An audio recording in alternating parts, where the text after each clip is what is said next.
एक लूप है, ये एक लूप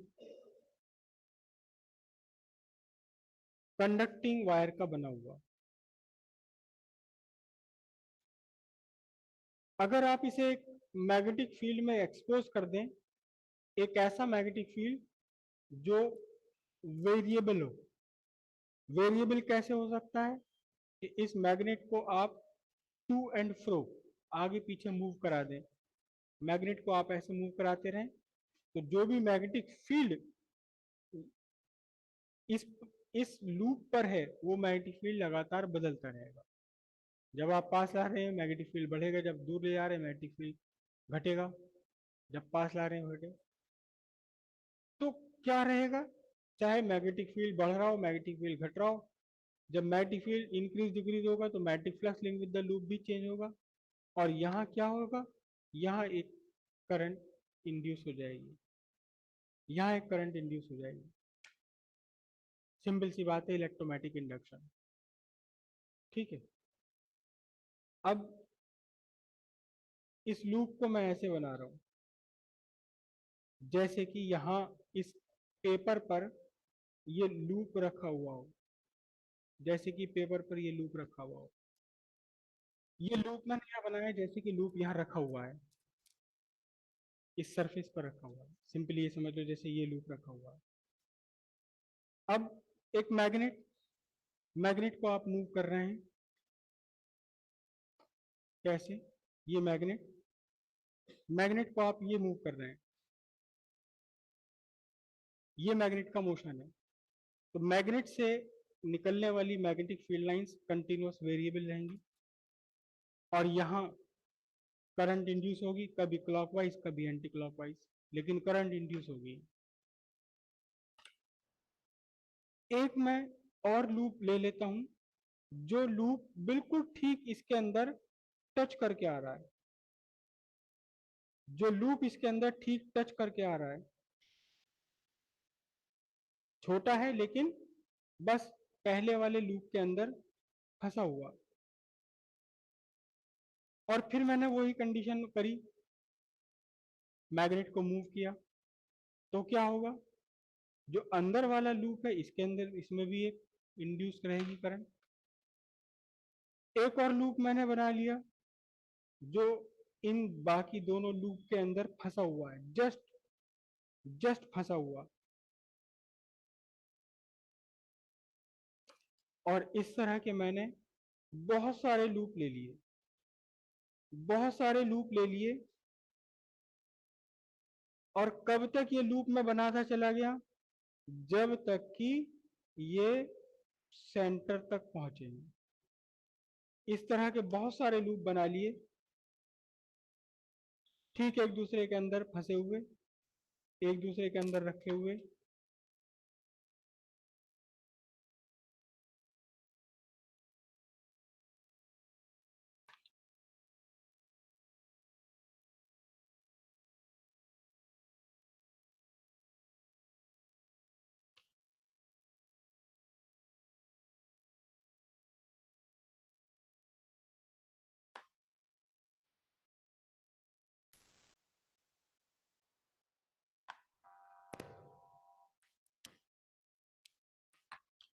और ये बहुत सारे लूप बनाए। कब तक बनाए ये लूप, बहुत सारे लूप एक दूसरे के अंदर फंसाते चले गए जब तक कि बिल्कुल ये स्ट्रक्चर कंप्लीट हुआ।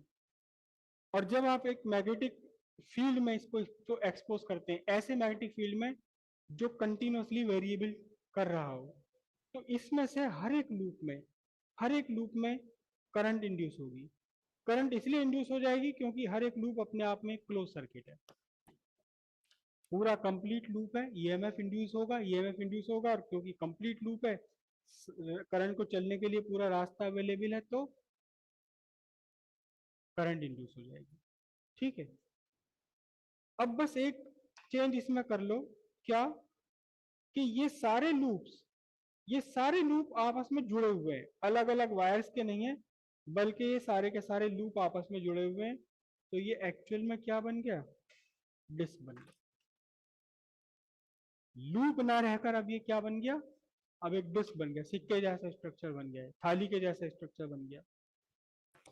या इसका उल्टा समझें कि अगर आपके पास एक डिस्क है, एक डिस्क आपके पास है, थाली जैसा स्ट्रक्चर आपके पास है, तो क्या है, it is made up of numerous numbers of loops. और वो जरूरी नहीं कि लूप यहाँ सरकमफ्रेंस के अलॉन्ग हो, यहाँ भी हो सकता है लूप, ये भी हो सकता है लूप, ये भी हो सकता है लूप, अनलिमिटेड अनगिनत लूप से मिलकर के बनी हुई। और जब आप इस तरह की स्ट्रक्चर को किसी वेरिएबल मैग्नेटिक फील्ड से एक्सपोज करते हैं, तब इन सारे लूप्स में ईएमएफ, और क्योंकि लूप अपने आप में क्लोज सर्किट है, तो फिर हर एक लूप में इन करंट इंड्यूस हो जाएगी। हालांकि इस करंट को आप बाहर नहीं ले सकते। इसे हम बोलते हैं, इन लूप्स को बोलेंगे इस मटेरियल के लोकल लूप्स।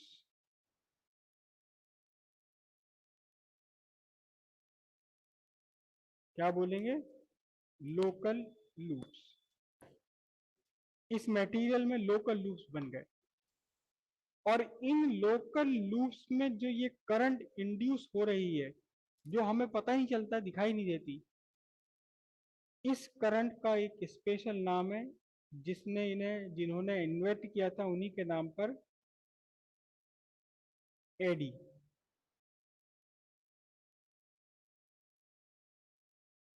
एडी करंट कह दें इन्हें, या फोकॉल्ट करंट इन्हें कह सकते हैं, दोनों ही नाम है इसके। तो एडी करंट, अच्छा अब ये एक सिंगल लूप है, ये एक सिंगल वायर का बना हुआ लूप है, और ये एक डिस्क है, ये तो लूप है और ये डिस्क है। इन दोनों में क्या फिजिकल डिफरेंस है, क्या फिजिकल डिफरेंस है? अच्छा चलो, इस लोकल लूप, इस डिस्क के साथ थोड़ा सा और इसमें चेंज करते हैं हम, क्या होगा कि बहुत सारी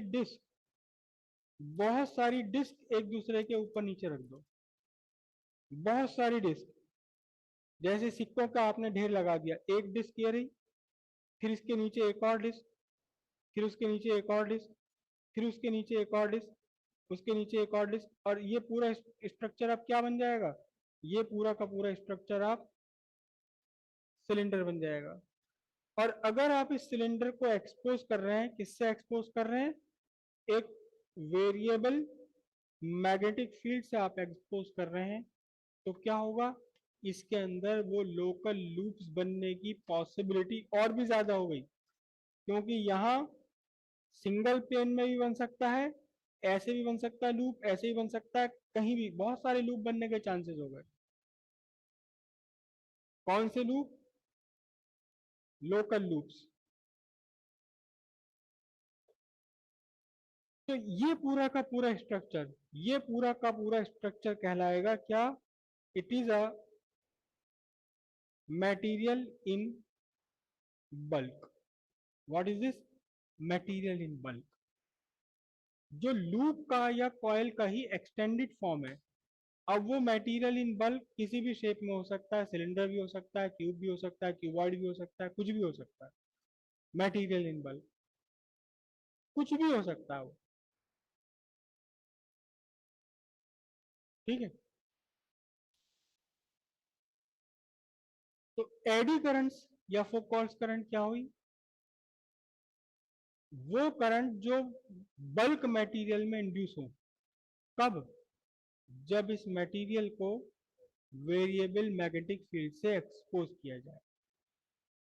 हालांकि इन करंट्स को हम कभी भी बाहर नहीं देख सकते, बाहर नहीं ले सकते, तो फिर कैसे पता कि ये करंट इंड्यूस हो रही है, इनका इफेक्ट दिखाई देता है। क्या इफेक्ट दिखाई देता है, कहीं भी किसी भी सर्किट में अगर करंट चल रही है, नेचर में हजारों फिनोमेनन एक साथ चलते हैं और किसी को एक दूसरे से मतलब नहीं होता। एक फिनोमेनन क्या है कि किसी कंडक्टर में अगर इलेक्ट्रिक करंट आपने स्टैब्लिश कर दी, तो ओम ने कहा कि इसमें हीट जनरेट हो जाएगी, ओमिक रेजिस्टेंस ऑफर करता है, और ओमिक रेजिस्टेंस अल्टीमेटली क्या काम करता है, इलेक्ट्रिक एनर्जी को हीट में कन्वर्ट कर देता है। ये यहाँ इस सिलेंडर में हीट डेवलप होनी शुरू हो जाएगी अगर आपने इसे एक वेरिएबल मैग्नेटिक फील्ड से एक्सपोज कर दिया। और अब आपकी लाइफ में भी इसका यूज है, बहुत बढ़िया यूज है इसका। लगभग सबने आपने देखा होगा इंडक्शन कुकर, इंडक्शन हीटर, कोई उसके अंदर हीटिंग एलिमेंट नहीं है, आप उसके ऊपर अपना टॉवल रख दीजिए, कुछ भी नहीं होने वाला। लेकिन जहां आपने कोई लोहे की चीज उसके ऊपर रखी, एकदम गर्म हो जाएगी, जबकि वहां गर्म करने वाला कुछ भी नहीं है। आप अपना एक किताब या पूरा रजिस्टर उसके ऊपर रख दो, फिर उसके ऊपर रख दो तवा या कढ़ाई, फिर भी गर्म हो जाएगा।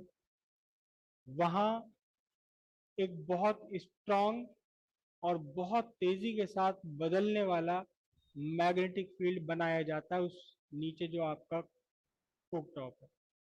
और वो जब strong variable magnetic field link हुआ आपके फेरोमैग्नेटिक मटेरियल से, तवे से, लोहे से, उसके ऊपर एल्यूमिनियम का कुकर काम नहीं करता, तब क्या हुआ, एडी करंट्स इंड्यूस हुए। और इतने स्ट्रांग एडी करंट्स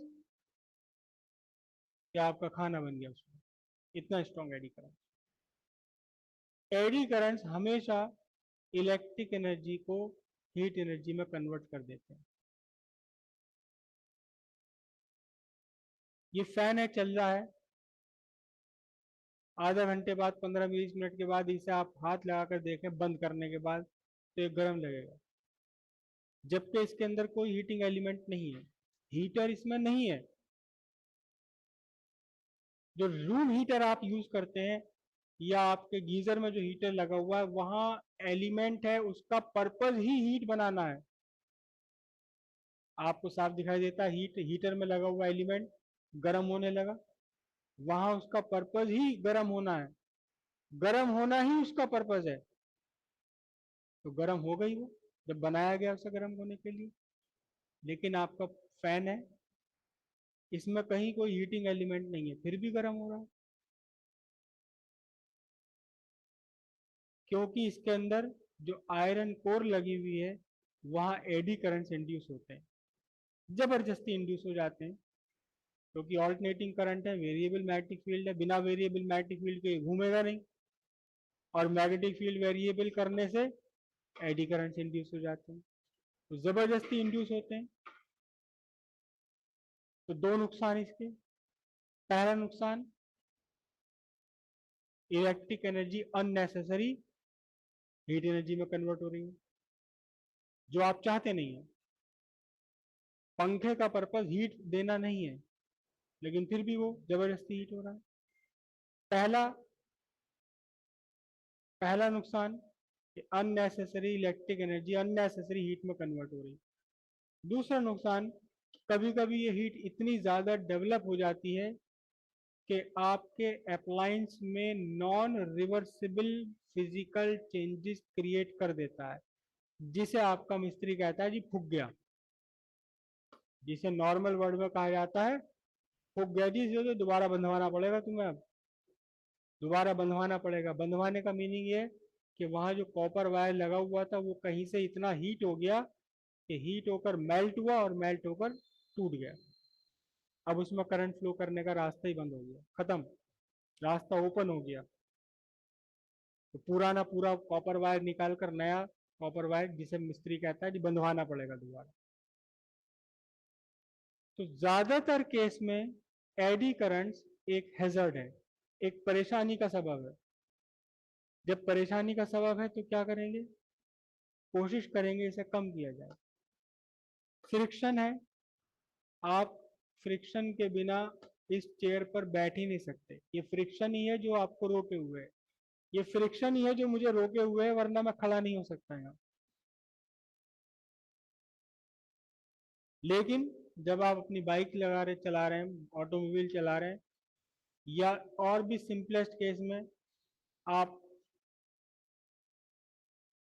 साइकिल चला रहे हैं, साइकिल बड़ी भारी चल रही, टाइट चल रही है, आपने घर जाके देखा इसका साथ, कल रात सारी रात बारिश में खड़ी रही, उसके अंदर का जो ग्रीस था मोबिल ऑयल था बह गया। अब आप सिंपली क्या करते हैं, मोबिल ऑयल डालते हैं ताकि फ्रिक्शन कम हो जाए, ताकि फ्रिक्शन कम हो जाए। फ्रिक्शन के बिना जिंदगी नहीं है, लेकिन फ्रिक्शन बहुत सारी जगह हमें परेशानी क्रिएट करता है। तो जहाँ ये परेशानी क्रिएट करेगा वहां कम करने की कोशिश की जाएगी, लुब्रिकेंट्स यूज किए जाएंगे, स्लाइडिंग फ्रिक्शन को रोलिंग फ्रिक्शन में बदला जाएगा बॉल बेरिंग की हेल्प से। तो ये एडी करंट्स भी बिल्कुल ऐसी ही हैं जो अननेसेसरी इलेक्ट्रिक एनर्जी को हीट में कन्वर्ट करती हैं, और कभी कभी वो हीट इतनी ज्यादा कि नॉन रिवर्सिबल चेंज हो गए और अप्लायंस खराब हो गया। तो फिर इसे कम भी करने की कोशिश की जाएगी, कम करने के तरीके अपनाए जाएंगे। फ्रिक्शन को कम करने के तरीके अपनाए जाते हैं, 100% रिड्यूस नहीं किया जा सकता, जीरो फ्रिक्शन कभी पॉसिबल नहीं है, कुछ ना कुछ तो होगा ही होगा। एडी करंट्स को रिड्यूस करने की कोशिश की जाती है, लेकिन एडी करंट्स को बिल्कुल ही ना बनने दें, रोक दिया जाए, ऐसा संभव नहीं है। ठीक है, हेडिंग डालते हैं हम एडी करंट्स और फुकॉल्ट्स करंट। एडी करंट्स और फुकॉल्ट्स करंट देखिए, the current induced in bulk material when the material is exposed to a variable magnetic field are called Foucault's current or eddy currents. This is due to the fact that the material in bulk is continuous extended form of material. A large number of local loops are formed inside the material. Each loop is a closed circuit. When the magnetic flux linked with these loops changes, currents are induced due to electromagnetic induction. बल्कि currents के साथ word लिख लो, eddy currents are induced due to electromagnetic induction. Next तरह से लिखिए, eddy currents cause electric energy to be converted into heat energy. Most of the case this heat developed is undesired, and hence formation of eddy current reduce the efficiency of electrical appliances like motor and transformer. Next line, therefore measures are taken to reduce the formation of eddy currents. यहां हमने अभी एक word use करा और ये word पहले भी आपके सामने आया है, कोर। तो एक्चुअली कोर है क्या और क्यों इसकी रिक्वायरमेंट है? अभी हमने यहां ये कहा कि कोएफिशिएंट ऑफ कपलिंग मैक्सिमम तब है जब दोनों कॉइल्स एक दूसरे के ऊपर वाइंड की जाए। ठीक है, लेकिन जो मैग्नेटिक फील्ड यहाँ इंड्यूस होता है किसी भी कॉइल में, सोलिनॉइड में जो मैग्नेटिक फील्ड इंड्यूस हुआ, B is equal to mu naught NI। ये तब है जब आपका सोलिनॉइड में क्या है, एयर, एयर है, फ्री स्पेस है। तो हम ये कहेंगे ये है एयर कोर। सोलिनॉइड के अंदर क्या भरी हुई है, एयर कोर। लेकिन अगर आप सोलिनॉइड के अंदर सपोज भर दें आयरन, तो यहां म्यू आयरन का लिया जाएगा NI, तब इसे कहा जाएगा क्या, आयरन कोर। अब इससे फायदा क्या होगा कि जो आयरन का मैग्नेटिक परमेबिलिटी है ये मच लार्जर है as compare to permeability of free space. तो मैग्नेटिक फील्ड स्ट्रांग हो गया। मैग्नेटिक फील्ड स्ट्रांग करने के लिए कोर यूज करेंगे आप, आयरन कोर। दूसरा और क्या तरीका है, देखिए, जब यहां आपने ये दो कॉइल बनाई हैं, ये दोनों कॉइल्स बनाई हैं, तो मैग्नेटिक फील्ड, एक कॉइल का मैग्नेटिक फील्ड दूसरी कॉइल से लिंक तो होगा, लेकिन फिर भी कुछ मैग्नेटिक फील्ड लाइंस तो ऐसी हैं, कुछ क्या सारी मैग्नेटिक फील्ड लाइंस ऐसी हैं जिन्हें बाहर एयर के थ्रू चलना पड़ेगा। यहां से निकली, ठीक है, आपने यहां अंदर आयरन कोर भर दिया, आयरन भर दिया, लेकिन नॉर्थ पोल से निकलने वाली मैग्नेटिक फील्ड लाइंस को एयर में चल करके फिर वापस आना पड़ेगा। तो एयर की परमेबिलिटी कम है, तो फिर मैग्नेटिक फील्ड रिड्यूस हो जाएगा, राइट। अब उसका तरीका क्या है, उसका क्या तरीका है कि आपने जो दो कॉइल्स बनाई हैं, इन दो कॉइल्स के बीच में कपलिंग बढ़ाने के लिए, ताकि मैग्नेटिक फील्ड लाइंस बिल्कुल भी बाहर ना जाए, इसके लिए आप क्या करें, दोनों कॉइल्स को बनाए तो अलग अलग, लेकिन इसके बीच में क्या कर दें, एक आयरन का रेक्टेंगुलर पीस रख दें यहां। ये आयरन का रेक्टेंगुलर पीस आपने रख दिया, आयरन जिसकी मैग्नेटिक परमेबिलिटी बहुत ही स्ट्रांग है एज कंपेयर टू एयर। ये कैसे भरा जाएगा इसके अंदर आयरन, कैसे ये अलग कहानी है। तो अब क्या होने वाला है कि एक मैग्नेटिक फील्ड लाइन जो यहां से मैग्नेटिक फील्ड बनाया, मैग्नेटिक फील्ड लाइन इस आयरन के थ्रू ही चलेगी पूरा सर्किट अपना पूरा लूप बनाने के लिए। और अब इन मैग्नेटिक फील्ड लाइंस को बिल्कुल भी कहीं भी एयर में नहीं जाना पड़ेगा, तो कहीं भी किसी भी कंडीशन में मैग्नेटिक फील्ड वीक नहीं होगा। जितना मैग्नेटिक फील्ड इंड्यूस किया है प्राइमरी ने, वो सारा का सारा magnetic flux, magnetic field link हो जाएगा किससे, सेकेंडरी से। अगर आप मैग्नेटिक फील्ड लाइंस को चलने के लिए एक सुगम, एक आसान रास्ता यानी कि क्या प्रोवाइड कर दें, आप प्रोवाइड कर दें आयरन कोर, जिसकी परमेबिलिटी बहुत हाई है, जो अपने अंदर से मैग्नेटिक फील्ड लाइंस को बड़े आराम के साथ चलने देती है, ठीक है। अब ये आपने आयरन का टुकड़ा रख दिया, लेकिन अगर ये वेरिएबल मैग्नेटिक फील्ड है, तो वो वेरिएबल मैग्नेटिक फील्ड इस आयरन से पास होगा, और क्या होगा, एडी करंट्स इंड्यूस होंगी, और इलेक्ट्रिक इस आयरन के अंदर एडी करंट्स इंड्यूस होंगी, और फिर इलेक्ट्रिक एनर्जी का अननेसेसरी हीट में कन्वर्जन होगा, ठीक है। एक और तरीका है जो अब मैं आपको दिखाने वाला हूं, क्या, कि दो कॉइल्स आपने बनाई, एक ये कॉइल है, दूसरी कॉइल ये आपने बना ली, और इन दोनों कॉइल में आपने डाल दिया एक क्या, आयरन। लेकिन बात तो वही रह गई, अब इस आयरन पीस को क्या करते हैं, दोनों साइड से जितनी विड्थ ये बीच की है, इसकी आधी विड्थ यहां लगा ली आपने, और आधी विड्थ दूसरी तरफ लगा ली। अब और भी आसान रास्ता हो गया, अब दो रास्ते हो गए। ये बीच में आयरन कोर का स्ट्रक्चर कैसा, बीच में आयरन कोर का स्ट्रक्चर ऐसा,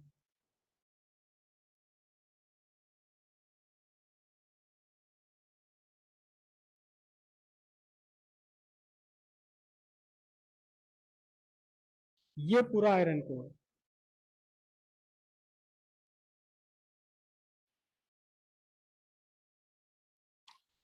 एक कॉइल यहां लगा ली आपने ये, और दूसरी कॉइल यहाँ।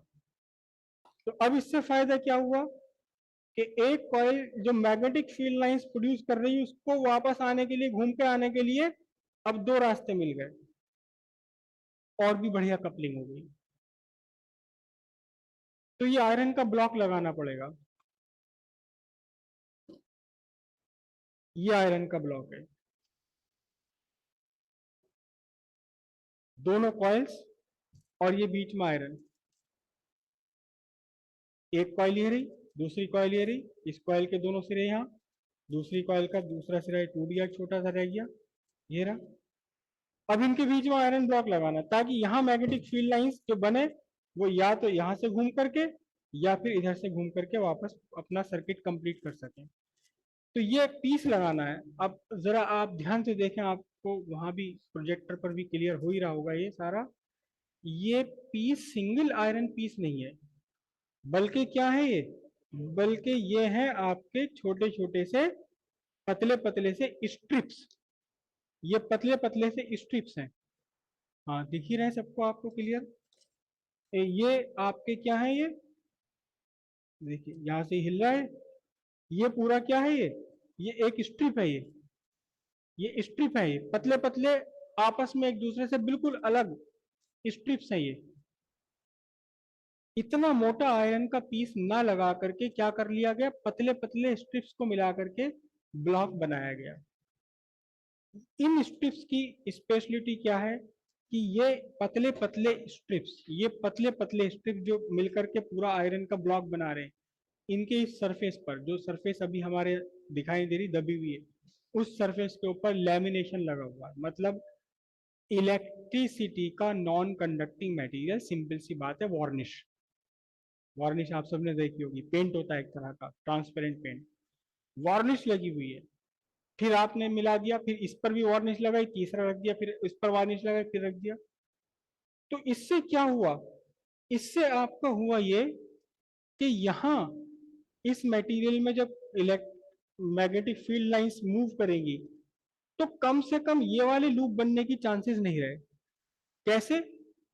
ऐसे लूप बनने के चांसेस नहीं रहे। क्यों? क्योंकि बीच बीच में इंसुलेशन आ रहा है। केवल कैसे सरफेस पर लूप बन पाएंगे, केवल लूप 2 डायमेंशनल बन पाएंगे, 3 डायमेंशनल पॉसिबिलिटी खत्म हो गई। तो इन लूप्स के बनने के चांसेस कम हो जाएंगे, एडी करंट्स के चांस कम हो जाएंगे, हीट कम डेवलप होगी। और ये जो अब आपने कोर बनाई है, एक सॉलिड आयरन पीस के बजाय पतले पतले शीट्स को मिलाकर के कोर बनाना, इसे हम कहते हैं लैमिनेटेड कोर। क्या बोलते हैं? Laminated core.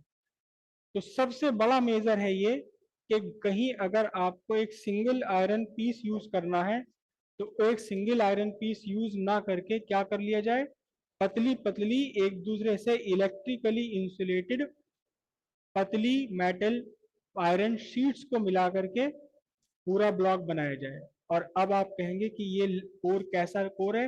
लैमिनेटेड कोर है। लैमिनेशन समझते हो क्या होता है ना? आप अपने मार्कशीट वगैरह पे लैमिनेशन कराते हो ताकि पानी ना जाए उसमें, इंसुलेट कर दिया आपने उसे, वेदर से इंसुलेट कर दिया। तो ये भी वही लैमिनेशन है, या इलेक्ट्रिकली एक दूसरे के साथ इंसुलेट कर दिया।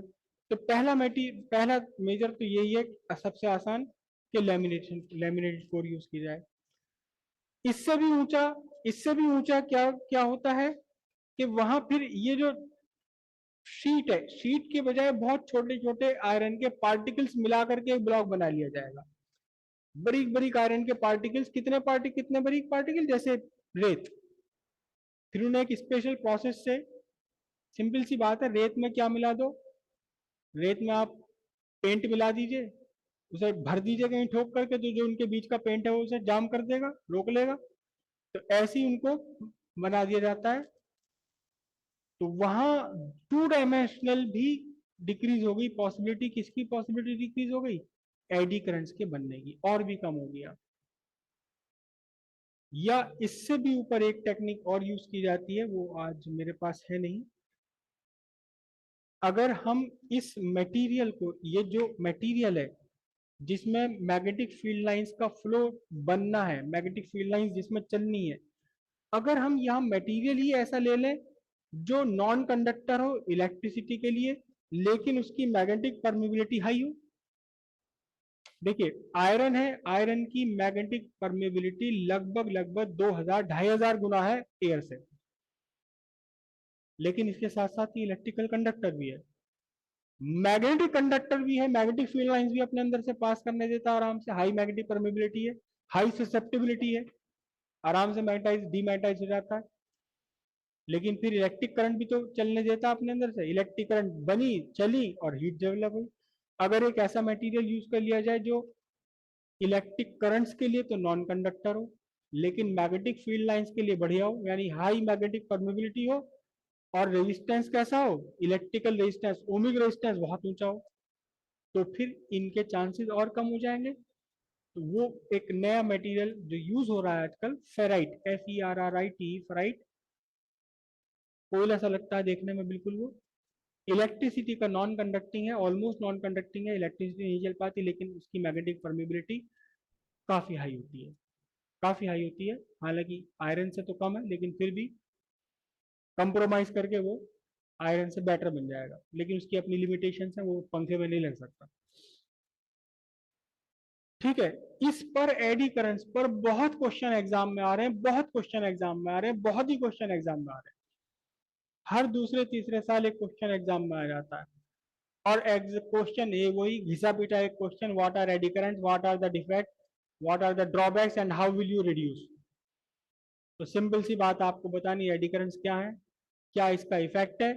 ओमिक सर्किट से ये हीट बना देता है इलेक्ट्रिकल एनर्जी का। और कैसे रिड्यूस करोगे, सिंपल सी बात है, बस कुछ भी नहीं करना, आपने लिखना laminated core instead of A solid iron core, laminated iron core is used.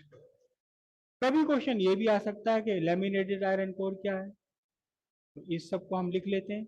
अभी आपने हेडिंग क्या डाल रखी है, एडी करंट्स आपने हेडिंग डाली हुई है, ठीक है।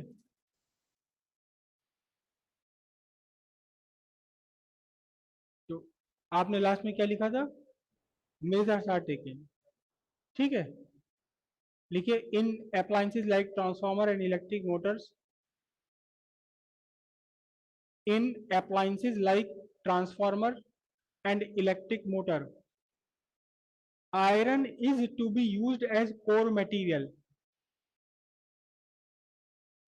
instead of taking a solid iron block. Using a solid iron block, it is constructed by placing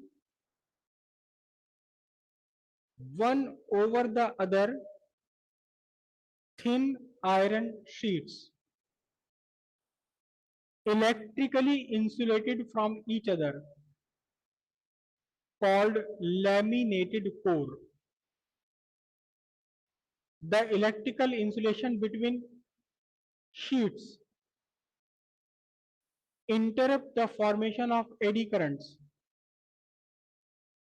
and hence unnecessary heat dissipation is reduced considerably.